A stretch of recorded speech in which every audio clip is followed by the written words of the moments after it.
Ngilaya kusenegameni lenkosi. Amen. Siyabonga uThixo osihlanganisileyo wasinika ithuba lokuthi sizokumkhonza. Ake sibone izethekeli ezikhona phakathi kwethu. Izethekeli ezikhona phakathi kwethu zonke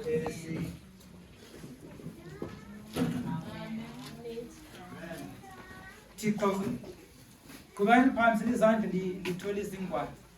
Amen. Thixo aliphathise alibusise. Suku lolu lenzelwe lina. Lenzelwe lina. Leqembu leli ngabe kalibuyanga nje ngaka kusiza. Sikwazi ukuthi zabe likhona. Sanyoza ukuthi libe leqembu elizawuhlabela ekubeni khona kwenu. Kana next week futhi kuyabe kunje kufanana. Ngobani khona futhi angakubela ukusibandla lalibandla ubani likhona ngabafuna ubunandi bungaphela endleleni lina lengasakutholanga. uThixo olomusa lolothando akabe lathi. uJesu uyaphendula imithandazo. Loba kunganani uThixo uyayiphendula imithandazo. Akayekeli konke ukwenza ngendlela yakhe njalo ngesikhathi sakhe. Wena ungabe mhlawumbe ungakahlangani yakho impendulo kodwa ke ilinde isendleleni iyeza. Akayekeli uThixo njalo uthembisile kalokho futhi uthembekile kulokho akuthembisileyo. Akazi ukuphutha. Gijima lami.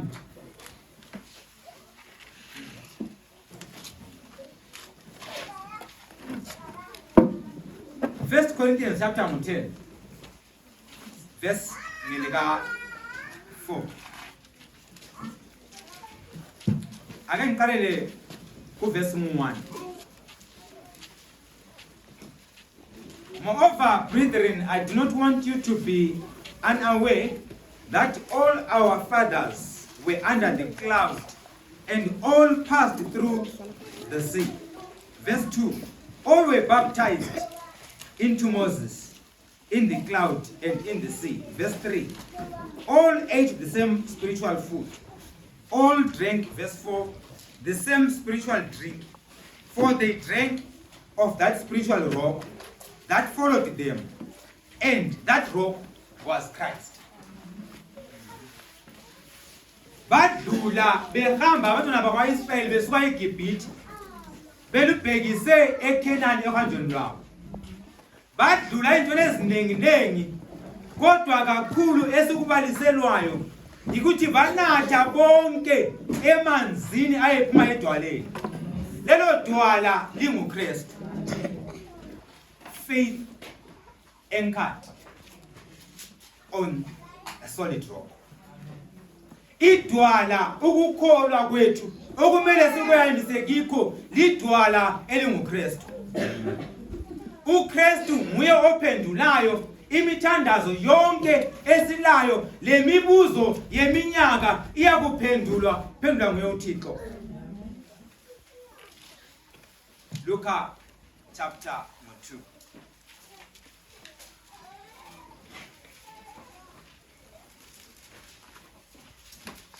Verse 13.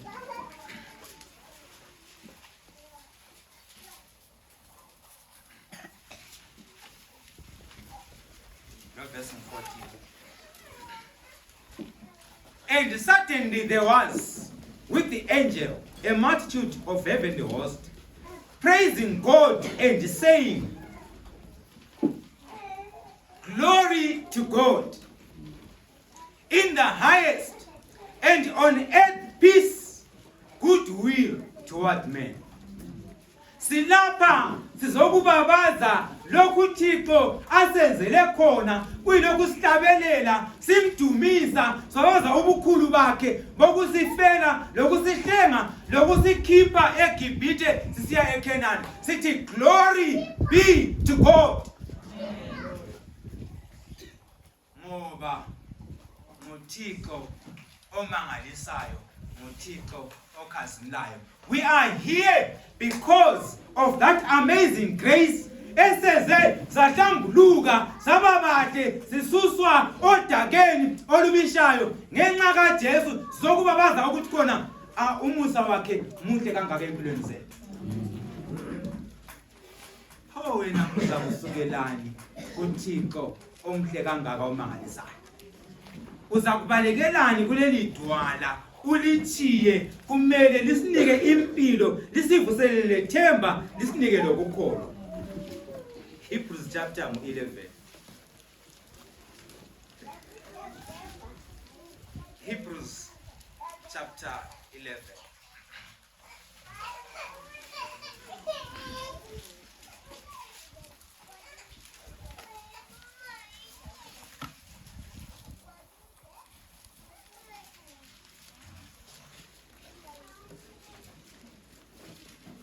Verse 8. Verse 10. By faith Abraham obeyed when he was called to go out to a place which he would receive as an inheritance. And he went out not knowing where he was going. Abraham waphuma wahamba ngenxa yokukholwa esiya la angazikhona. By faith, verse 9, he dwelt in the land of promise as in a foreign country, dwelling in tents with Isaac and Jacob, and heirs with him of the same promise. Verse 10.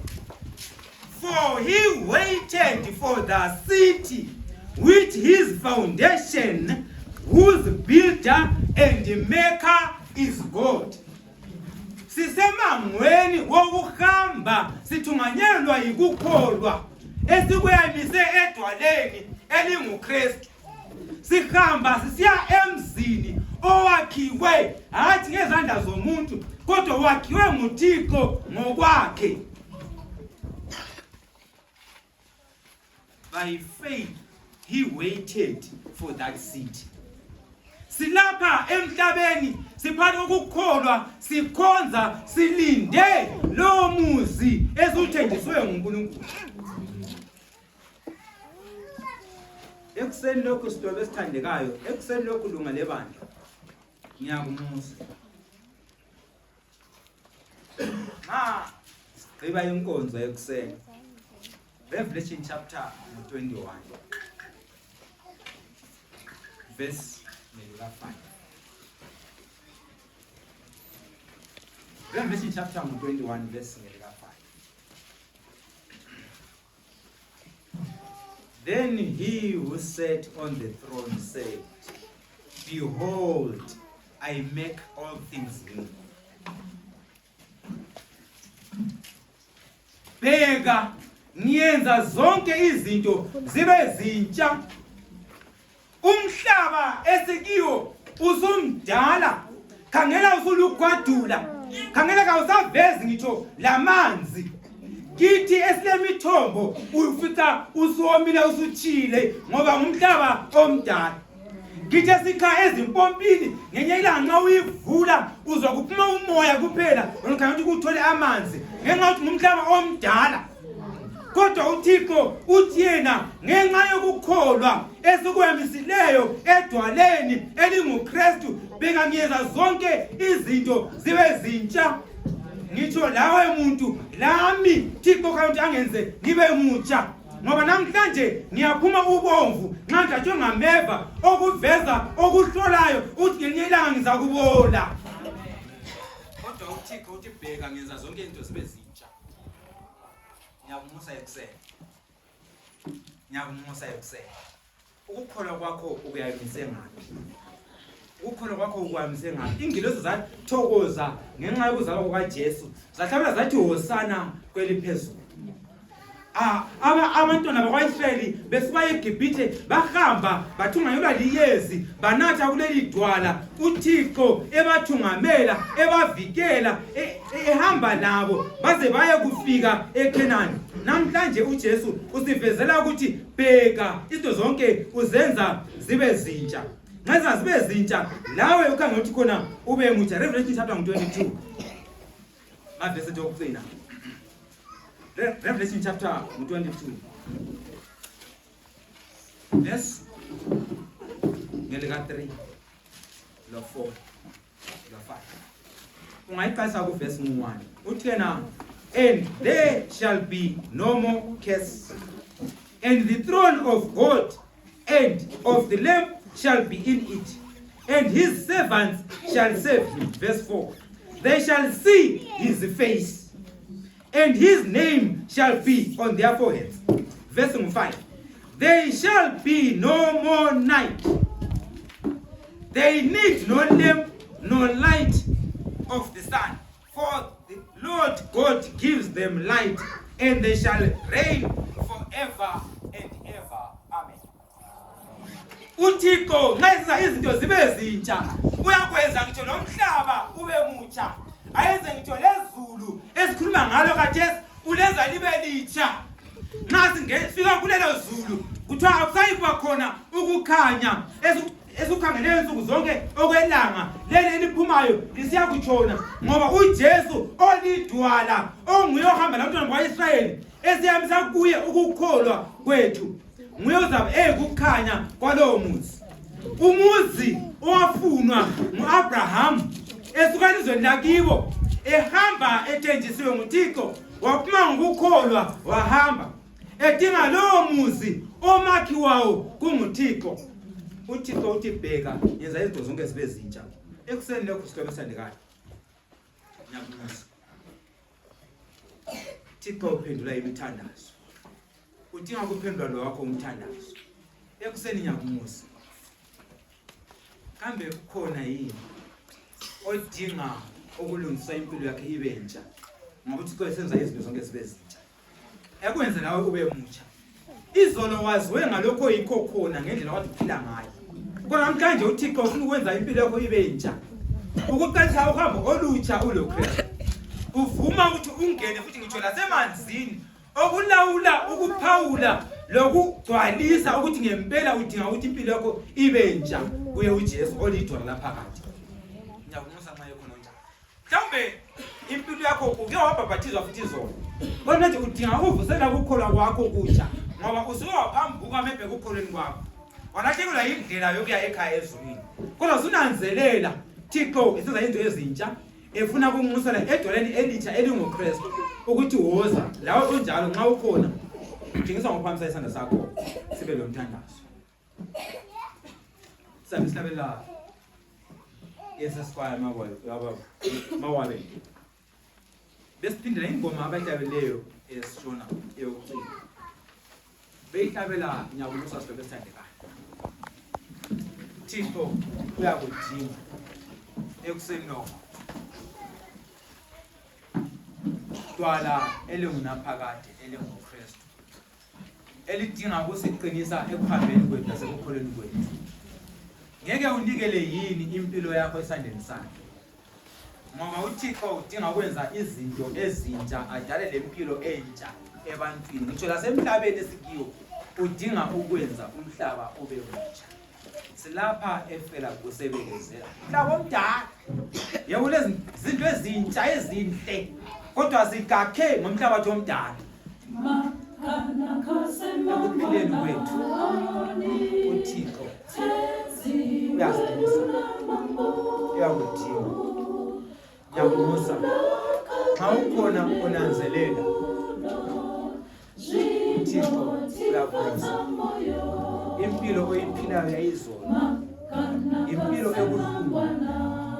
Abanye siphile phakathi kokufuna ukuphindisela, abanye zaphila esikhathini sokufuna irevenge ebuhlungu, kodwa uThixo uyakunxusa ekuseni lokho. Woza uzokuthola impilo, sisiya ekhaya ezulwini emzini owakhiwe nguKristu ngokwakhe. Ngiyakunxusa ekuseni lokho. Nxa khona unjalo sesifana sihambe ndawonye siya ekhaya ezulwini emzini owakhiwe nguThixo ngokwakhe, umuzi ongayikuba lokumnyama kodwa kuyikukhanya kuphela. Ngiyakunxusa, tshengisa ngophamisa isandla sakho uThixo akubuse nxa khona unjalo.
uThixo akuse ukufunda kwelizwi lakhe ekuseni.